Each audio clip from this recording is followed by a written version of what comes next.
the fight in the spiritual realm for us or against us is either because he is supposed to be my man and the devil is working tooth and nail to make sure that doesn't happen, or he is such a bad entrant into the life of a woman whose purpose is so deep and so strong in some other really called man that God will have nothing to do with an infiltrator coming in, taking a woman that does not belong to him. Hello, please like, please comment, please share and share and share and share, and then please subscribe. Thanks.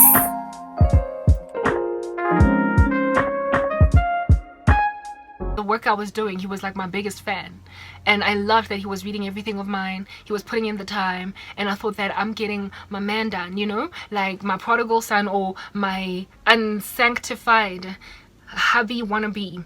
By the time we get married, he's going to be nice and chiseled and godly. He's going to be flying for Christ, and he's going to fulfill his passion. He's a call in the passion who is Christ, you know. He's going to like fulfill it.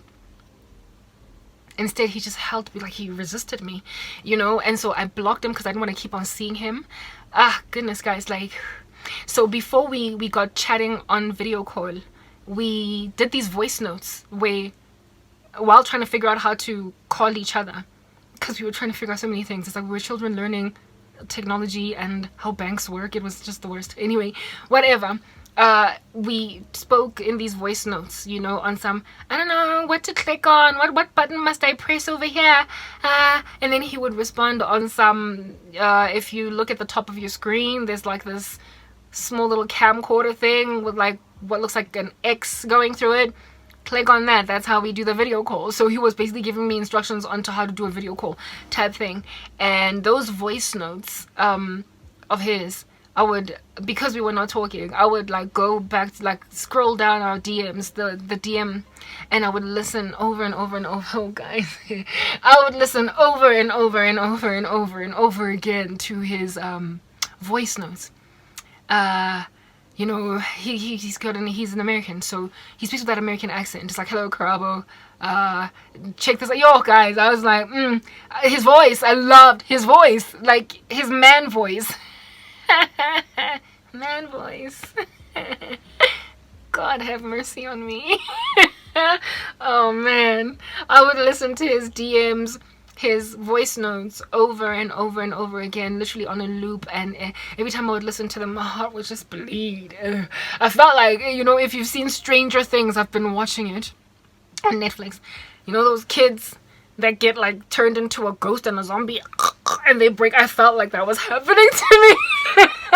I was dying just listening to his voice, but I couldn't be with him, and the tears would like trickle, and I'd be like, but I can't be with this guy because he's lying, he's dishonest, I can't just run with this, I can't,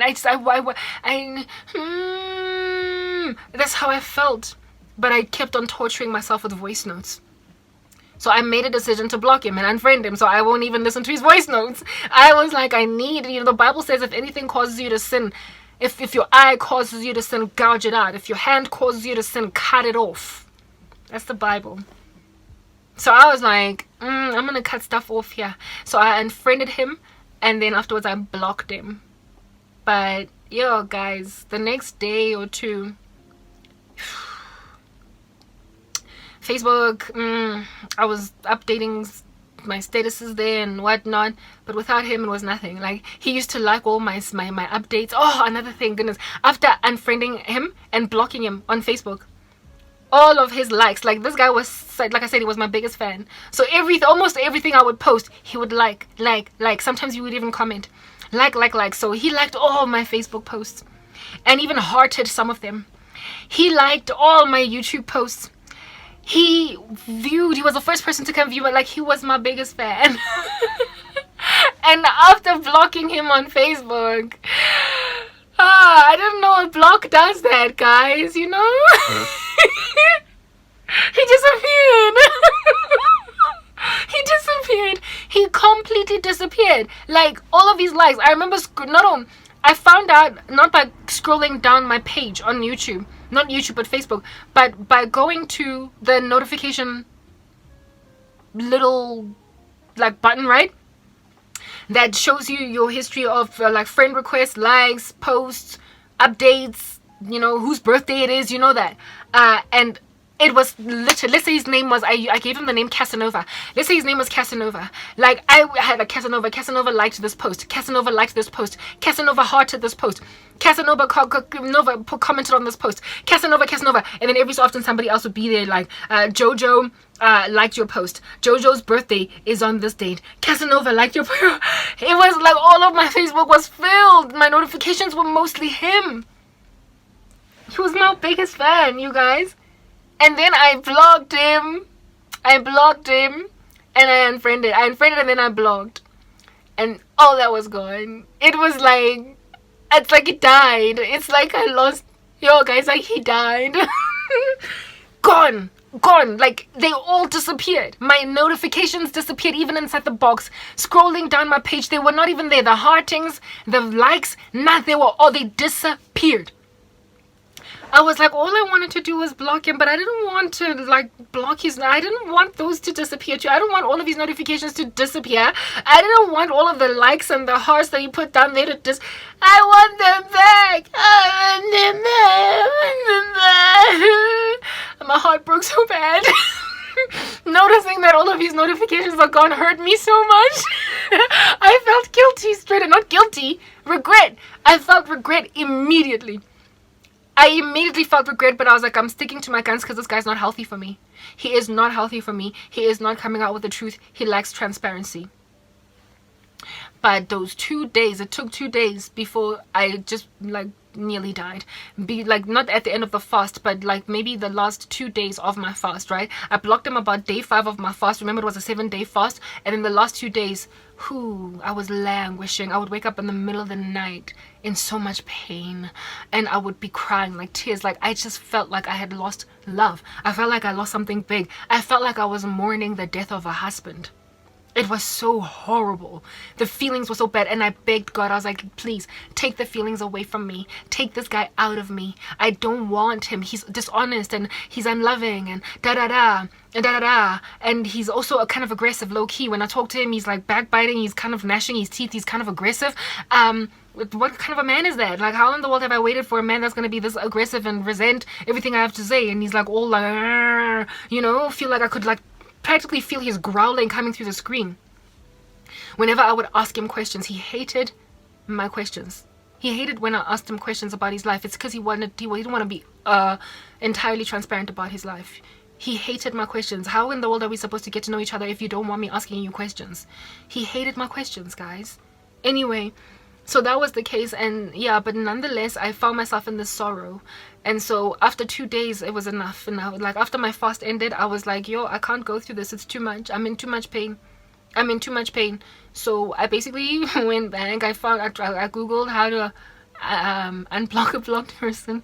Because I couldn't find it on Facebook. I didn't know where to go, so I googled how to unblock a person you've blocked on Facebook. Checked out those instructions, went inside Facebook, found the unblock button, the unblock page, the settings page where you can unblock a person, and I unblocked him. I unblocked him, and after unblocking him, even though he wasn't my friend anymore, I could access our DMs, right? I could access our DMs. So therefore, and also the DM itself, I could DM him even though he wasn't a friend. I was really grateful for that, because I don't know how else I was gonna like contact him. I think I would have written on his wall or something. I don't know, but I had an ability to be able to DM him despite him not being a friend.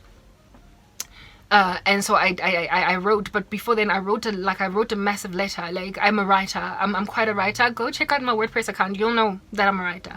I wrote him a letter, and I wish I could actually read you this letter. Is it still even here? Oh no. I deleted it. The only way that I can access that letter is if I went back into Facebook, reactivated my account, because it's deactivated right now.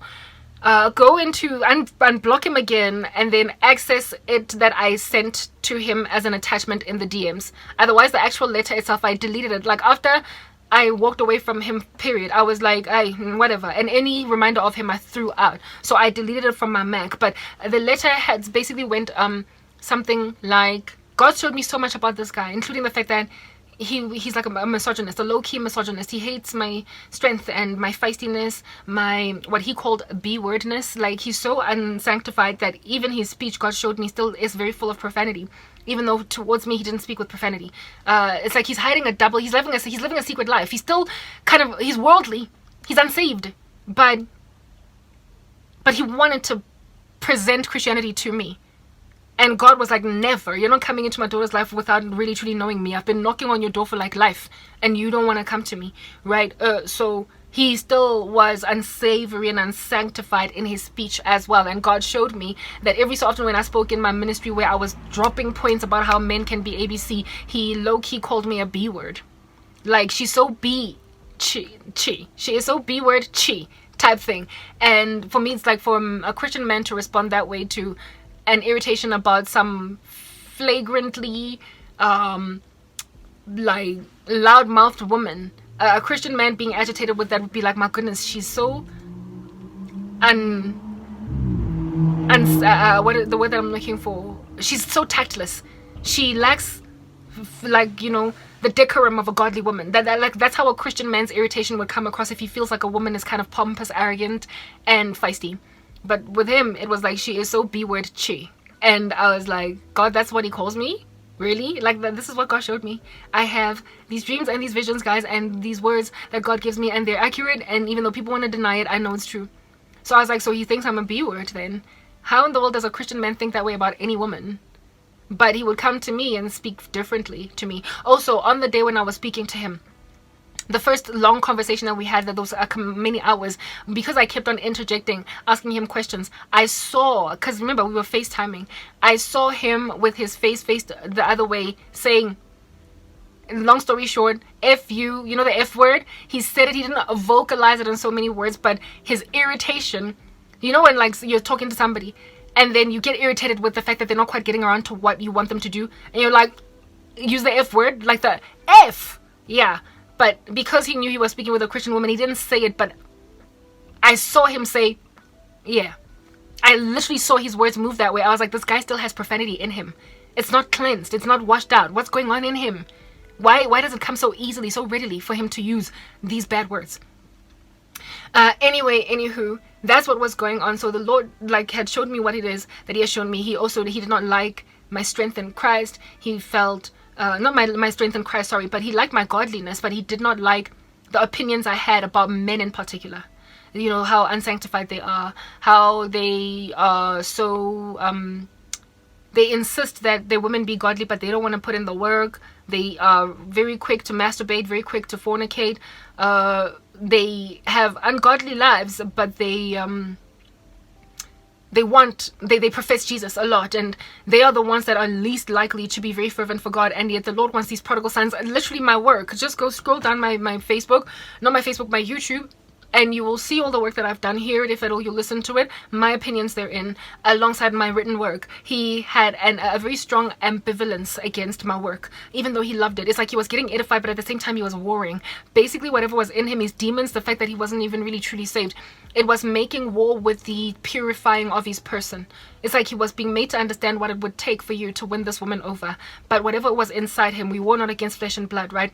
Whatever was inside him was making such war with the expose, basically, of the darkness that is still in him, that needs to be uprooted before he can take a godly woman. That fight inside him of all of that darkness, he was being tormented by it, and his manifestation was to be rude to me. His manifestation was to be uncaring and tactless towards me. He did not, like his devils did not want to let him be free, and so they fought me.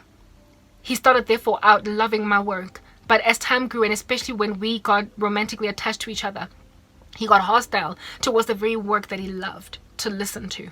He got very hostile, evidencing that there are things dwelling inside him that make him hostile towards change. He was very unteachable, and I told him that you've got something in you that's very unteachable. Every time I would raise something, he would say that I'm judging him, and I'm like, only worldly people talk like that.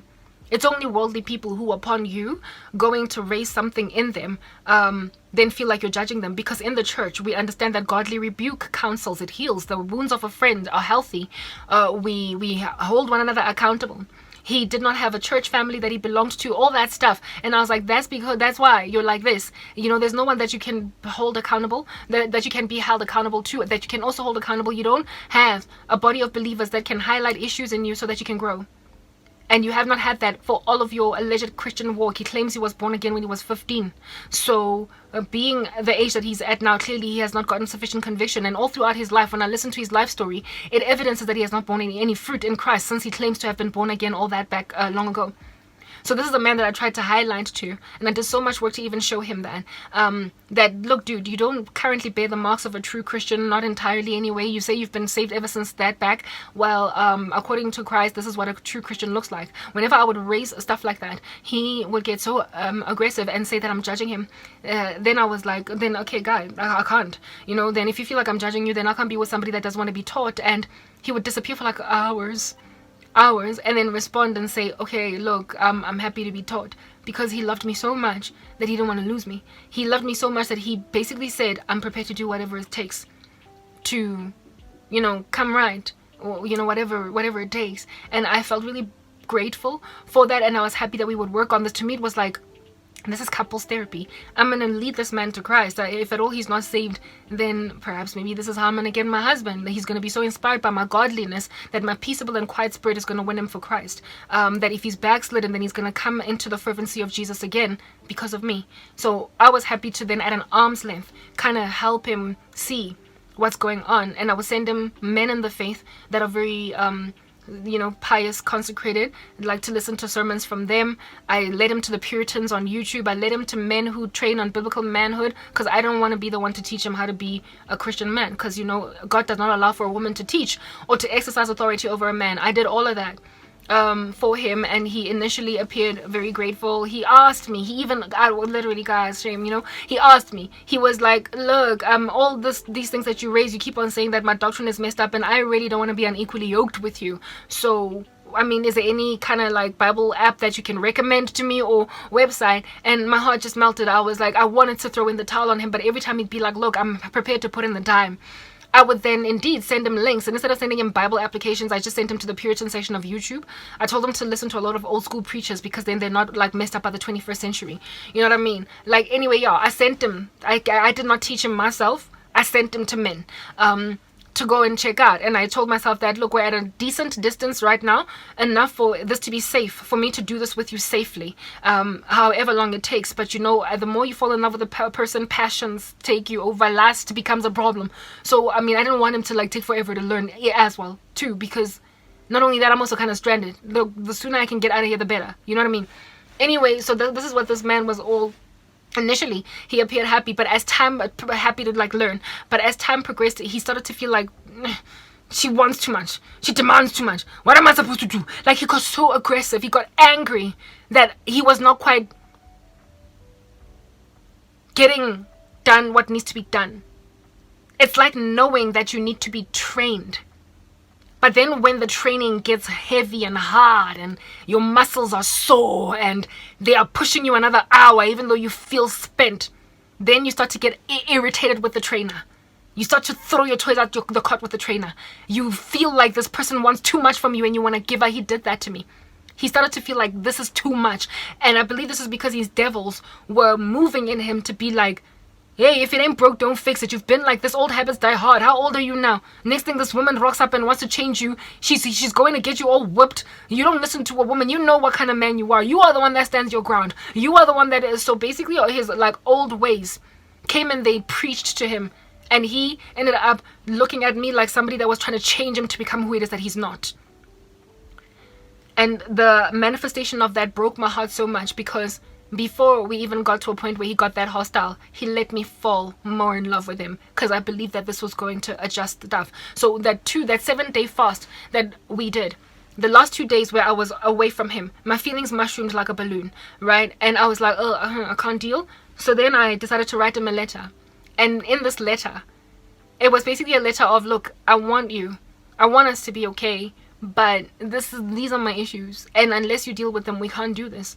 I knew he loved me like a lot, and so basically I hoped that my love that he had for me would be motivation for him to do this, right? And in this letter, I basically laid forward what it is that I said. he was also not appropriately responsive to my persecution, in that he wasn't comforting enough of me. It's almost as though he didn't see it as something that was problematic, right?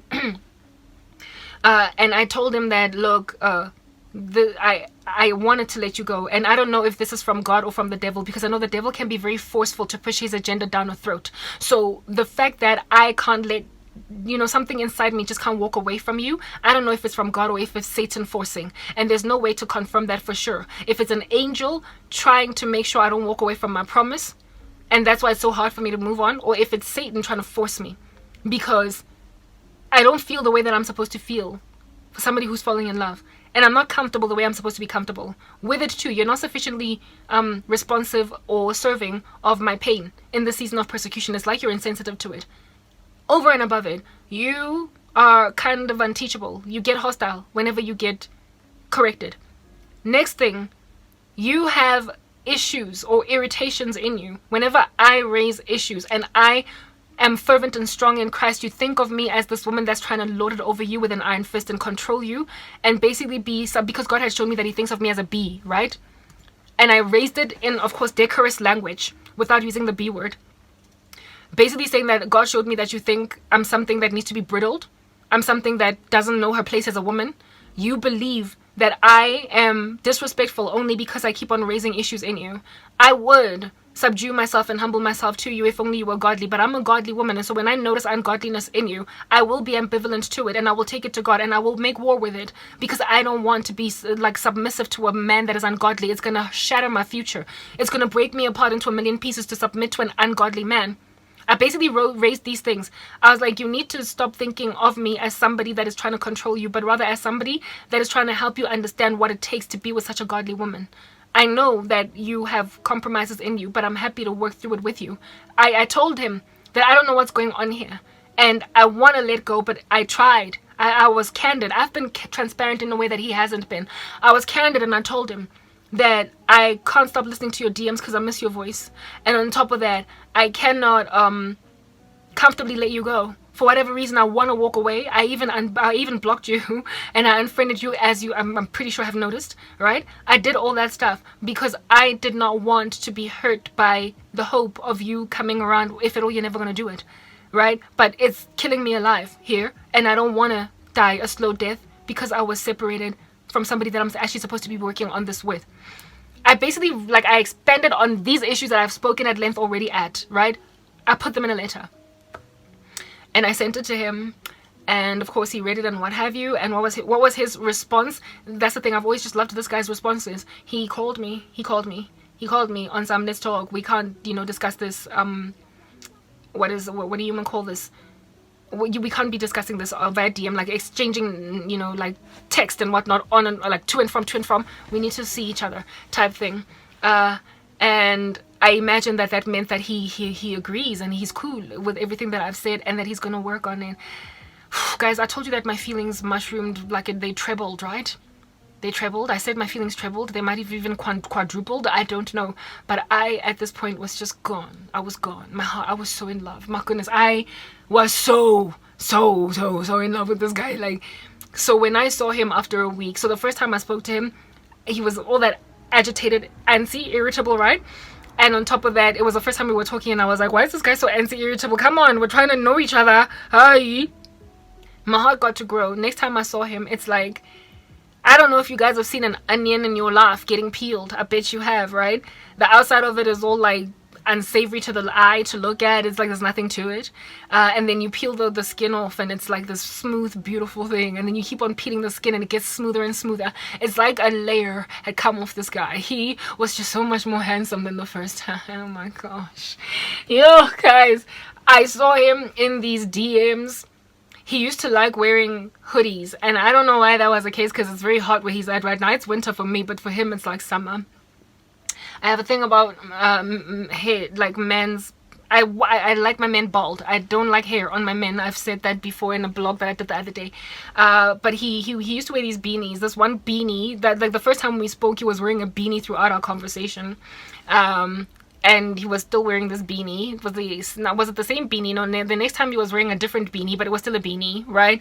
And I was like, why is this guy covering his head during summer? It's hot where he's at right now. Isn't he hot in that beanie? But he was handsome in his beanie. I didn't care, about his beanie. But the pics that I had seen of him on Facebook, he wasn't wearing anything on his head. It was his bald head, and I wanted to see his head. But anyway, he started out with his beanie. Same still. The next time we spoke, he still had his beanie on. But still, like, even underneath that beanie, he was looking so glorious. Yo, guys, I'd seen him before, but this time it's like the sun was shining on him. He was looking so beautiful. A man is to be called handsome, but he was beautiful on this daylight. Something was just beaming about him. He looked so good. And I remember being like, he's mine. I remember thinking, he's my man, he's mine, he's so handsome. Like, I was like, yeah, same guy. Nothing of him changed. Quality of phone didn't change. He didn't do anything differently. But he suddenly just like a layer got peeled off him. And he was looking so much more glorious. So I imagined that was spiritual. It's like God probably gave him conviction during the time that he was underground, that we were separated from each other. And so by the time we came to speak again, it's like a layer of darkness had been peeled off him. Like he had reached some solid convictions, and he was just looking so much more handsome than he did the first time. It was the exact same guy, but this time he was glowing. He was beaming. He was sun-like. Okay? Anyway, whatever. In that beanie of his, that's what was going on, right? Yeah, no, guys, whoa. So seeing him also just made me be like, hi. It's been a minute. Yeah. And he's like, how have you been? I've missed you. And guys, I want to hear all that stuff. Like, keep it coming. My primary love language is words of affirmation. So just keep coming. Keep it, tell me you miss me. Do. So this time around, I was less, guarded. This time around, I was like, this is it. It's my man. I want him. Like, I can't. Like, the amount of pain I experienced during the separation, which was only a week, okay? It was just so much. It was too extreme. It was so bad that I was like, nah, this time I'm going to fight. I'm not going to just walk away from this. I got punished, basically. I got traumatized from thinking I could walk away from this. So this time around, I was like, I've accepted. I basically laid myself prostrate before the prospect of this relationship fruitioning because I knew that I couldn't walk away. I tried to be proud. I tried to cut ties. I tried to sever it. I tried. But it kicked me upside the head so bad. It rolled me around in the mud so hard that I was like, this time you talk through it. You don't just be quick to end things, dump, or say, no, we can't do this. This time you work on it. You work on it because this is a man that you can't let go. You love him. You do.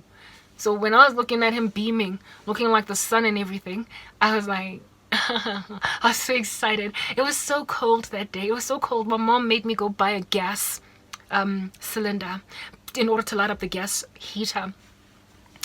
No, the stove was dead or something. I don't know. My cousin was here. That's when I squeezed her because, like I'm at odds with my family, but because I was busy talking to my man on the phone. When I got out, because my mom called me, Karawa, can you please go and buy gas at the garage?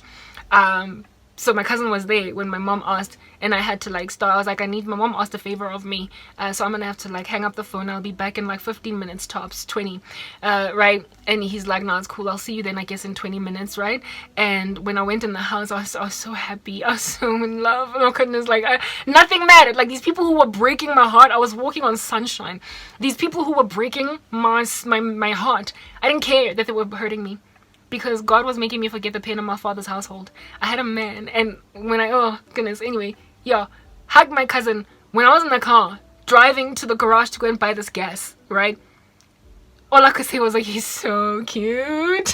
I was like, I've got a man and he's so fly. He's so handsome. And I kept thinking about, I was so happy. I was out of this world, elated. No one could tell me anything. I was in love, you guys. I was in love.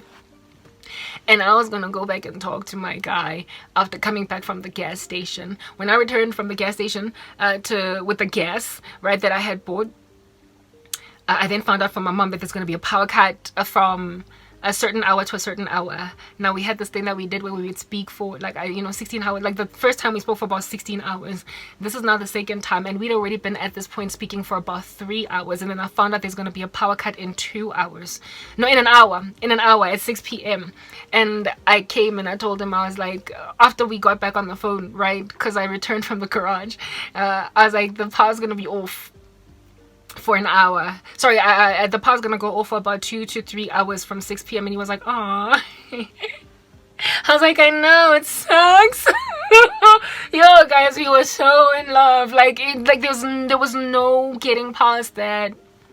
We just wanted to be with each other. Like it was just so heavy, the thing that was going on, and we were just talking and talking. The power did cut. I thought I was going to be miserable throughout the podcast, because these podcasts can make a sister miserable, can make a brother miserable. Like literally a person will be suicidal during these podcasts. But during the podcast, all I could do was just butterflies. Like butterfly. I was so happy, and I was just like, whatever. I set it out like in the dark, in the pitch of night, while the power cut ran from 6 p.m. to 8 p.m. and I was here the whole time. Like you could totally see my teeth in that dark. I promise you, the way I was just beaming, I was so in love. And I told him, like before we got off the phone, I was like, I'm just gonna be so miserable during the podcast. He's like, no, you won't, because you're happier now. And I was like, yo, you get it. Why? Because he felt exactly what I was feeling. He was in a better place. I was so in love with him. Anyway, yeah, the power got restored again. This time around, we spoke for 24 hours, like without sleeping. That stuff gonna get some people hurt, okay? Okay, no, that's not true. We did sleep. I did sleep, but like I told you, this guy, whenever I would doze or fall asleep from talking with him too long on the phone, he wouldn't hang up. He would just like walk around, do whatever he's doing in his background. And then when I wake up, he'd be like, hey, what's up? Yo, so anyway, both of us, I think at like different times, were just kind of both napping, but the phone was still going. Like, praise God for Wi-Fi. Praise God for Wi-Fi. So we could not like separate from each other. We could not say bye. I'll call you once I've had my 8 hours of sleep, or my 6 hours. It's like, no, it's fine. Like, let the camera run. Like, we'll sleep. Like, yeah, it's almost like we were sleeping together already. And that stuff did stumble me. It definitely stumbled me. Like, sexual lust was heavy because of that, and that's something that I did raise, and I was like, I'm being stumbled by this. We can't continue to like chat for all of these hours well into the night and what have you, and then sleep in front of each other, while the camera is running. It's like tantamount of you sleeping next to me, and we're not married yet, so it's just gonna create some problems type thing. But I mean, we didn't have another opportunity. It's like the thing that me and this guy felt for each other was so like concentrated. It was so sticky, so deep and so heavy that one serving of it, one injection, one shot of it was enough to cause quite a lot of destruction in the cosmos, in the ecosystem, it was enough. So I've never spoken with this guy for 2-3 days in a row. We always had just one conversation, and then there would be war afterwards. We would stay on the phone with each other for hours on end. So if I tell you that I've only ever been with this guy on the phone twice, you'll probably be like, Rabo, how did you fall in love so heavily? Well, the first time we spoke for 16 hours, and the second time we were on the phone with each other for 24 hours. And we haven't spoken to each other ever since then. Whatever it is that we were starting, whatever we were doing, was so... It created so much war in the spiritual realm that it just separated us violently each time we hung up the phone. And I don't know if that thing was positive or negative, which is what I'm talking about right now. If all else fails, go to the Bible. It was so poignant, it was so potent that it created a war in the cosmos. And I don't know if the war was for us to be together, or if heaven was fighting violently to protect me from this man. I wrote that in a letter to him, that I don't know if this is heaven trying, like whenever I wanted to break off from him, and then I got so sorrowful that I ended up contacting him when we spoke again. And I told him that I don't know if this is God or the devil, because Satan is into forcing things that don't make sense, but God is also in the business of making sure that you don't make a mistake by walking away from something you must stay in. And I don't know which of those two it is. I told him that. So the fight in the spiritual realm for us or against us is either because he is supposed to be my man and the devil is working tooth and nail to make sure that doesn't happen, or he is such a bad entrant into the life of a woman whose purpose is so deep and so strong in some other really called man that God will have nothing to do with an infiltrator coming in, taking a woman that does not belong to him and running with her. I literally, up to I believe recently, was not sure which of those two it was. I wanted to let go. I did. So this 24-hour conversation that we had, this 24-hour phone call that we had, I mean, guys, I've got like on Facebook, there would be times when we would get cut, the signal would just cut, and then our phone would end, and the Facebook would record, would basically give a report that that conversation was 6 hours long, and yet it felt like it was 20 minutes that had progressed. It's like we were on the phone for 6 hours. That's what Facebook said. And then we'd be on the phone for another 5. Like, it's like on a loop. On a loop. That is how we were together, the two of us, right? Whatever errands he had to run them exhausted, basically like falling asleep, dying at the wheel. And I was like, you know what, you need to like holla, you must shout. Say if you want to sleep, so that, because I don't want you crashing or anything like that, dying, and who's going to tell me that you've died, like seriously, because you're so tired, and you said that there are things that you have to do during the day when the sun rises on your end, and yet you're not sleeping. Just let me know if you want to sleep. And so that's what would motivate us to like take these like 1 hour, 2 hour naps with the camera still running, so that he could get the energy he needs to do what he needs to do during the day. When it's his sun that's up, you know, we were separated by 9 hours, time zone differences. That's what was going on with me and this guy, and the thing we had was so concentrated and so extreme that it kept on getting ended anyway, whatever. So that 24-hour conversation in it, oh guys, man, I couldn't, like, you know, I was just so okay. So the first time we spoke, I love yous were not communicated because I had not accepted some proposal. This time around, I was like, that's okay, fine. You're my man. It's unfortunate that I didn't get the proposal that I wanted, where there would be a helicopter or a plane in the sky with a banner saying marry me and a guy giving me a ring. But after all, you are 10,000 million miles or kilometers away. So I guess, you know, the Lord must be doing a different thing. I basically accepted his proposal. This time around, we spoke about it, and he was like, so are you gonna, like, you know, is this a courtship? Are we gonna get married? Are we working on being with each other? Are we this? And I was like, yeah, no. I felt like I got confirmed to that this is it because of the way that I felt, my feelings. During the separation, I was like, for me it was like, this is definitely it. I was like, I can't be away from you. I got honest. I told myself that whatever this is, I'm gonna work for it. So I basically accepted his proposal, and at that stage I was his fiance.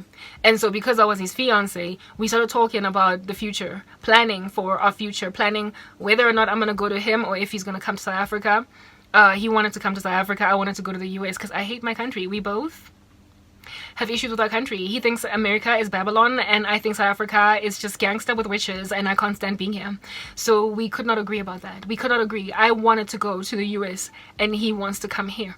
And I'm like, but dude, I'm persecuted here. There's so many witches. There's no life here for me. Plus, you've got people that side that you love, that love you. I don't have anyone who loves me. Literally, it makes more sense for us to be here anyway. We fought about that.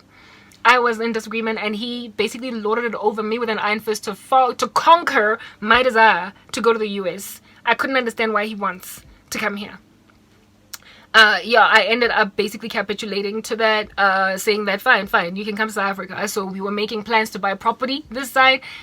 He was saying that you're gonna do the runaround since you're in the country, and then I'll be the one to send you the money. And guys, we were planning a future.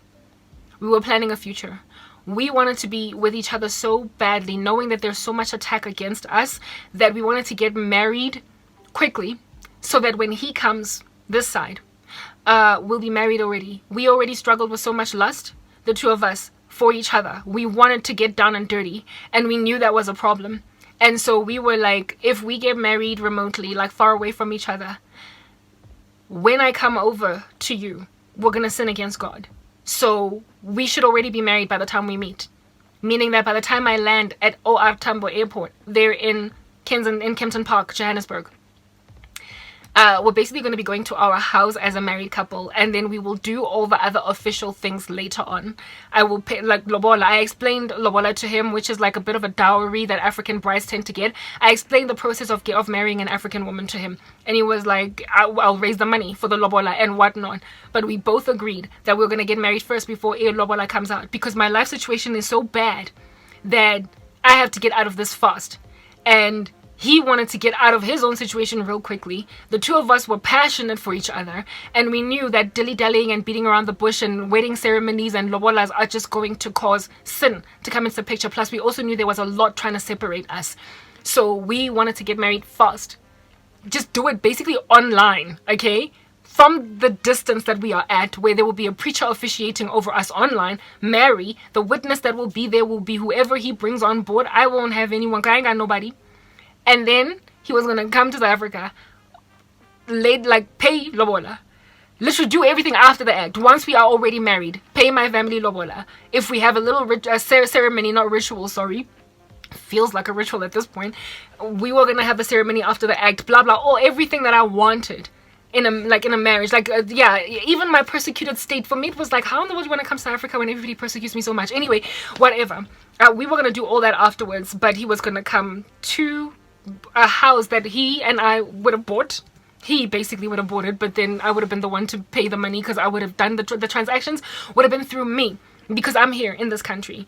I was gonna then set it up. I was gonna do what we need to do, get it all ready, so that on the day when I pick him up at the airport, he's going home to us. We're going home, so that we'd be able to basically just do, like, get down, relieve our passions same time, because we'd already be married, and then we would, like, be able to think with a clear head, with all of utswa coming out of us, like the sexual passion that was in us, it would be relieved, and so we would be able to concentrate on doing what we needed to do. We spoke about stuff like that. So I mean, of course, if you're speaking about stuff like that, I then went on and asked him, okay fine, so you're gonna drop all of your life in the US and come to South Africa, what are you then gonna do when you're here? You know, the way that guy got so agitated with me. The way he got so angry. Like, I was like, what are you going to do when you're here? You know what God revealed to me with his response? What God was revealing to me is that how he makes money doesn't honor God. That's why he was so secretive. The way that he makes money is not honoring to God. It's sinful. It's criminal to a certain extent. And so because the way he makes money is criminal, he wanted to keep it a secret. I couldn't understand how he was happy to leave the United States and those dollars, come to South Africa with our fallen rand currency, and maintain a certain lifestyle for us with South African paychecks. Because I don't have a life and money, even though I'm trying to get it. So what is he doing in the United States that is going to keep dollars coming to us so that we can fund our lifestyle down here? Because he wanted to come to South Africa. What is it that he's doing to raise money that he trusts is going to continue to make him money remotely? He wouldn't tell me. He wouldn't tell me. There is a way in which he could make an honest living, but it would not earn him such a decent salary or whatever that he could be able to maintain what I need and what he needs and what we both need. Because I mean, if he comes to South Africa, this guy, he would have to sell his car in the US, come to South Africa, buy a car here, likely buy a car for me or service my vehicle, buy a house for us, furnish it, like do everything. And I could not figure out what he does for a living. I couldn't. I didn't know what in the world he did and why he had so much confidence that he could live a sustainable life in South Africa without having an official career in South Africa. And when I asked him, what are you going to do then? He got so angry. That's what broke us up, by the way. This time it wasn't me. This time I wasn't the one that was like, let's separate. This time around it was his irritation with me. I wanted to know, what is he going to do to maintain our lives forever? in this country of ours that he insisted on moving to. And he, instead of answering that question, I think it's something inside him snapped. It snapped. And he was like, she's just going to keep asking these questions. That, I think, is what God gave me to confirm that this guy's not godly, he's not saved, and he's not prepared to walk away from the darkness, because he feels as if though the darkness is the only way he's going to have any kind of sustainable lifestyle.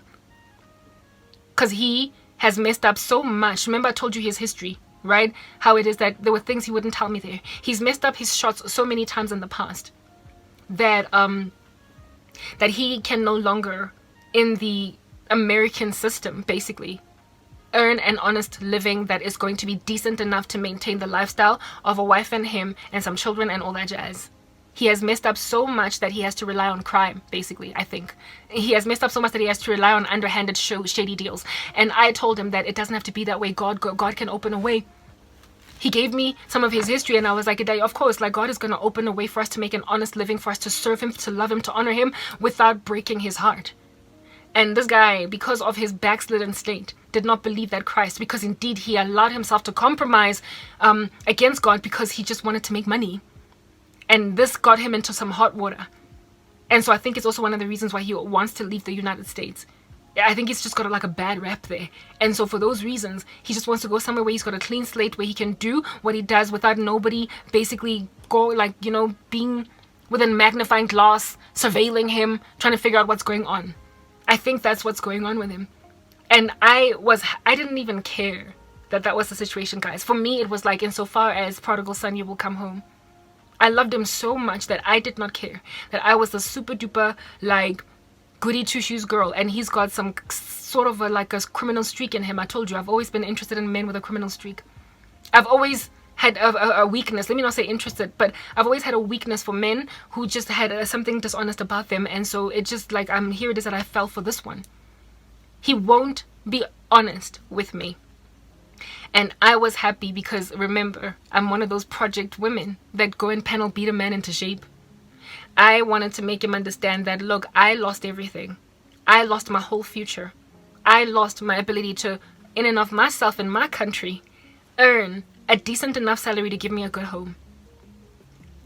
I, however, have not committed crimes because I was hurt. I was broken. So now today I can't go back to corporate, knock on the door, and earn a decent enough salary to buy me a house and to service my car and to feed kids and whatnot. But as broke as I am, as unable to go back to channels provided by the system to make money, it's corporate South Africa, I can't go back to corporate South Africa in the same way that he also cannot go to corporate America. There are ways to make money. Honestly, serving Jesus Christ without turning to crime because corporate doesn't want you anymore. I might not have committed crimes, me, personally, but I have been criminally mistreated in and of myself, and so therefore I can't even earn a salary in my own country. But here it is that I'm trying to start a YouTube channel. There are so many streams of passive income on the internet. Whatever gifts you have, you can make them. You can write an online book. We are basically an entrepreneurial couple in the making.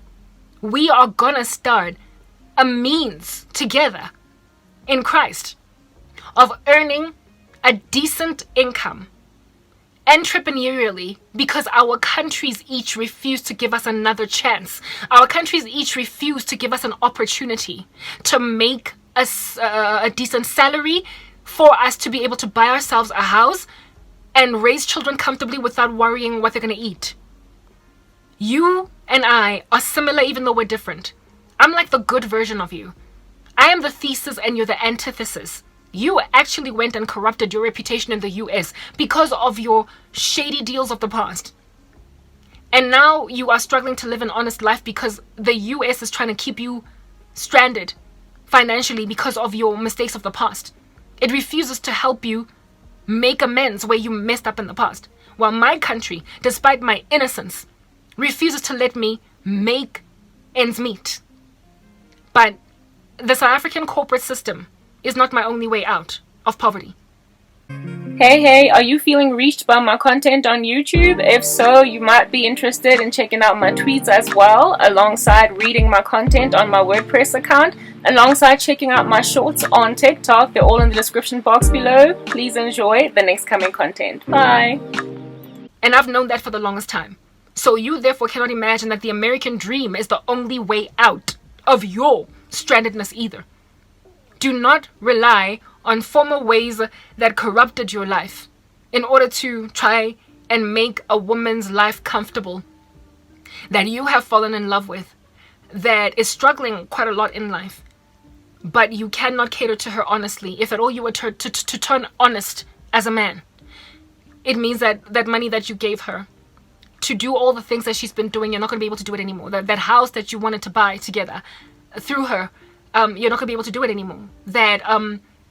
He basically got annoyed because he wanted to keep the secrecy or the lies of how he makes money secret and fund our life, the rest of it. Like, literally, imagine a Christian woman married to a man that brings bread to the table, keeps a roof over our heads, but I don't know how he makes that money. You know who else lives a life like that?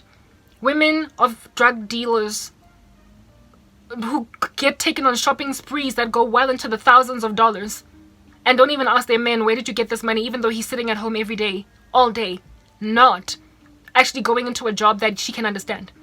There's nothing that he's doing that she can be like, this is why I'm able to buy a $2,000 Gucci purse. I am not the kind of woman that can be trusted with that kind of a husband. There are some women in this world who love money so much that they don't care where their men get it insofar as it's coming. I have always been inquisitive. I'm intelligent on top of that. I am a little bit of an auditor in and of myself. I am a tax consultant, whatever. I am so honest that there is no way under heaven that I would ever be content with my husband bringing home $1 million, dropping it on the table, or $4 million if at all his name is Cyril Ramaphosa, and be like, babe, don't ask questions. At least you're now going to have your perfect home. Baby, I want a home. I want comfort. I want to get taken out of this situation. I hate my family's ways about my life. But I'm not about to go and take money from a couch at Pala Pala Farm that is clearly laundered, corrupt money, and just trust that this is going to be okay, because one day the police are going to break down my door while I'm sleeping at night next to you and our baby is only 5 months old and arrest you and take you away, and then Mina, I'm going to have to go besuka. I'm going to have to go and visit a husband in prison with a brand new baby, and this time he's going to be in prison for life. No, I do not want that. So when my inquisitive nature, where I was asking, what are you going to do then when you're in South Africa? I mean, we still need to continue to eat bread. The initial sum of money that you're going to put forward, or the down payment basically, on starting out our lives, great. By all means, pick you up at OR Tambo, you're sitting here. But how are you going to maintain? I mean, even if you do buy a car cash, because you came this side with some dollars, you still need to be able to service it every couple of months. And you also still need to be able to put petrol in it perpetually. Not only your car, but mine too. Okay? Since I'm sitting over here like a bit of a Stepford wife, I don't have a job, I don't have anything, and you want to take care of me. If you want to take care of me, by all means, I'll be a housewife. But goodness gracious, I cannot be the housewife of a man that I don't know where his money's coming from. Because then I'm going to be stranded and poverty-stricken and left on the street to eat dust when when the police come and collect him. You're obviously trying to run away from Babylon for a reason. There's a reason why you want to leave the U.S. even though it's the land of the free.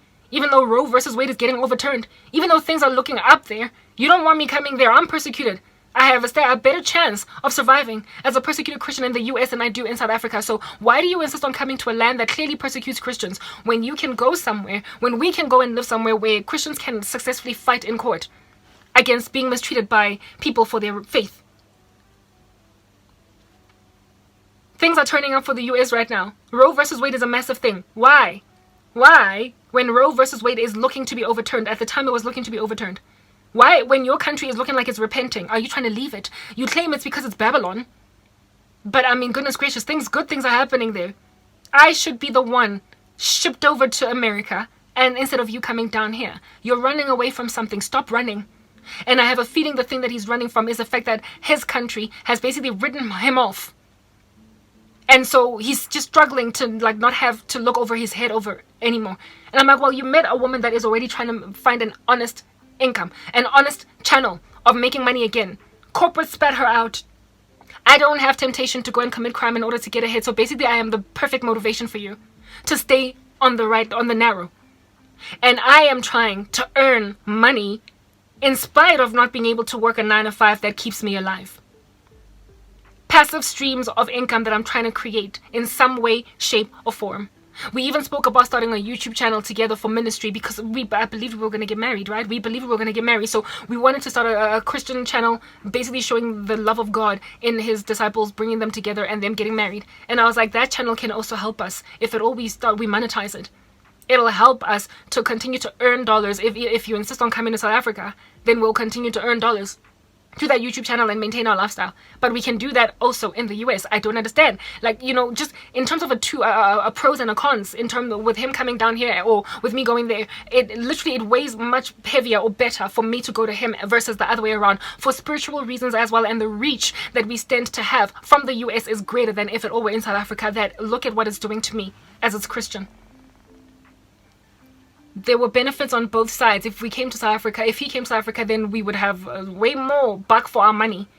Our money would take us a lot longer, a lot further, because we would convert those dollars times 14, whatever our exchange rate is. And so we would basically be rolling in a whole bunch of cash in South Africa. But that's literally the only benefit, guys. The only benefit is the dollar-rand exchange rate that is going to make it such that with his dollars, we would have such like a very, very high level of lifestyle here in South Africa in comparison to the one that we would have in the US. That is the only benefit. You can't run on just that. We need to look at spiritual issues. Where is it safest for us to be in the long run? In terms of Christian persecution, in terms of proliferating the gospel message, in terms of a job. I know we need to go to God in prayer and ask him what in the world is going on. This guy wanted to leave the US so badly that when we were having fights and it looked as if our relationship would not work out, he'd be like, fine, then where if not South Africa? Can we live else in this world? Because we can't stay in America because it's Babylon. He literally claimed that America is Babylon and that's the only reason he wants to leave. In other words, it's a place that's going to get nuked by Vladimir Putin, or it's a place that's going to have the exchange rate crash in one night. Revelation was written off in Babylon. That, like, his excuse. It's literally just too convenient. He is using a spiritual reason for why it is that he's making an obviously incorrect decision. So he was like, fine, where can you think of that we're going to go? I was like, dude, we can only go to a country right now where both of us can be able to stay without having any issues with the government. If we move to, he even thought about going to Ghana, because in Ghana, apparently, he's got roots there. Like, his African roots are Ghanaian. And I was like, do you know family in Ghana? Do you have a father in Ghana? A mother in Ghana? So that you can get a Ghanaian passport. Not passport, sorry, but citizenship. You don't. We're going to struggle there. Everywhere where we go, trying to stay there as foreigners is not going to make sense. What incentive are they going to have to keep us in their country? So the only places where you and I can go is either South Africa or America. By marriage, both places will let us stay there comfortably without any problems. But you want to, because I want to leave South Africa because South Africa is as persecuting as it is. You are like, fine, then where else?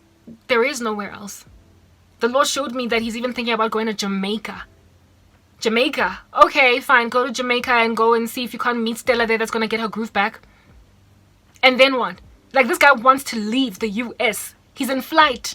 He feels as if though he wants to, I think he just wants to maintain a dishonest life somewhere where he doesn't have somebody breathing down his neck, checking every last thing that he does, lest he should like fall in some strange way. I think he just wants to go somewhere as well that way it is that if at all he messes up, they're going to imagine it as the first time offense, and so that's it. I was like, you know what, guy, I'm happy to take all of your corruption of the past in my stride and let it go, because it's something of the past. But you have to be honest about what you did. You also have to be honest about what it means for you where you're at and why you're so desperate to leave the US. And with it too, I need to be guaranteed that you're not going to be tempted to go back there again. That you are going to be rehabilitated successfully away from a compromised life into an honest one. I am your grace, your olive branch. Don't you see that? The Lord saw your genuine need or desire to walk away from darkness, but your country is not giving you an opportunity or a shot. It's like literally, it doesn't want you to repent. It is making it difficult for you to live a life that is repentant. God saw that. The Almighty in heaven saw that your nation is withholding you from purity in Jesus Christ because it won't give you a sufficient and adequate opportunity to be an honest citizen. Because it's literally making you a victim of your circumstance. And I gave you a daughter that, just like you, is living in a country that has basically spat her out and won't let her live. And she has been trying to find ways to get out of this, and the two of y'all came together at a pivotal time in your lives where you need to try and find a way to get out from the mold of your societies, the systems in your societies that are making it impossible for you to live like healthy lives. And this daughter of mine has ideas in her head. Ideas of which the two of y'all, when you come together, you can brainstorm and actually find a way to escape the rut that you are both in. And having given you this daughter, she has made it clear to you that that's what's true. She's honest, and she's let you know that we'll fight together for this. And then when she asks you, you want to go to South Africa, and you want to just kind of stay there while you continue to get some strange stream of income from the US that's coming in miraculously through a chimney because it's Santa Claus. And you want my daughter to keep quiet. And when then she interrogates that, you get so angry, you get so upset that you're like, this woman is never going to let me do what I need to do as a man. Ill-gotten gain has no business being in the life of a godly woman. I don't want to be a silent wife sitting in the backdrop of a man that is Pablo Escobar. I just don't. And just keep quiet because the money's coming in. I don't want to be a widow. I also do not want to be what do you call this? One of those wifeys that keep on visiting hubby in prison. No. He had a criminal streak, this guy. But I was happy to just let every one of those random issues go. Because the kingdom of heaven does not operate with classism, where you're like, I have never done a single nasty thing in my life, and so I don't want to be with a guy that's ever done a nasty thing in his life.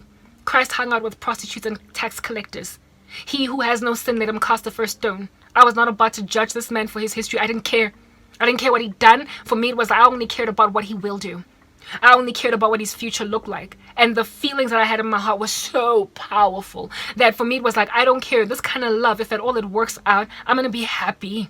I'm going to be so in love that literally, like, I've been sad for years. I've been languishing for years. I have been in a great deal of sorrow for way longer than I can comfortably accept. It's been rough for too long. Too long. Okay? So if I can then be loved so fervently, I'm gonna sing Jacob's song. Not Jacob, Joseph's. The Lord has given me Manasseh. I will forget, and I have indeed. I am about to forget the pain of my father's household. If I were to fall in love like that, if that love could be sanctified, I stood to be so happy with a man that literally would have been passed up by any other woman because of, I guess, his rap sheet. Based on whatever under heaven he might have done in the past. She would have been like, no, I'm sorry, I don't want a guy with those stats. But for me, it was like, nah, ke batla lerato. I want love. I am after love more than I am after anything else. And if that man can be purified, and if the kind of passion that I feel for him can be healthy, if the relationship can be healthy, I stand to be one of the happiest women in the world. And that's what's going to make me forget the pain of my father's household. Do not forget Joseph was in prison. So the challenges, Peter, like the challenges of God's kids, of the past, of old, ought not influence what anybody decides to do with them in the future. So I didn't care. I, in and of myself, am in some kind of a prison. I have been made to lose or unrobe myself from classism that makes me feel like I don't want a guy that's done this and that and that. Please, I'm better than this. I'm bigger and better. So I was happy to literally forget. It was water under the bridge. Anything he's ever done before, it was like, but I met you afterward, or Erasmus. I'm not going to judge you on your history. I don't care. I don't care. It's water under the bridge. I just need transparency. But you cannot drag your old life that I would be in, I would wholeheartedly disregard. I would reject it. You can't grab your old life and then bring it into the present tense, because then on that day, I'm not judging you for your old life. Then I am disquieted by the fact that your old ways are still in you. That is the problem. The issue is not in so much a person's history. It is in if the fact that that person doesn't recover from it, if they don't get rehabilitated from the history, that is what is the problem. And so since God is a God of the second chances, I didn't care about his stats and what he told to me, whatever little half of a story that he gave me, I didn't care about it. Don't forget to like, comment, share and share and share and share and finally subscribe. Bye.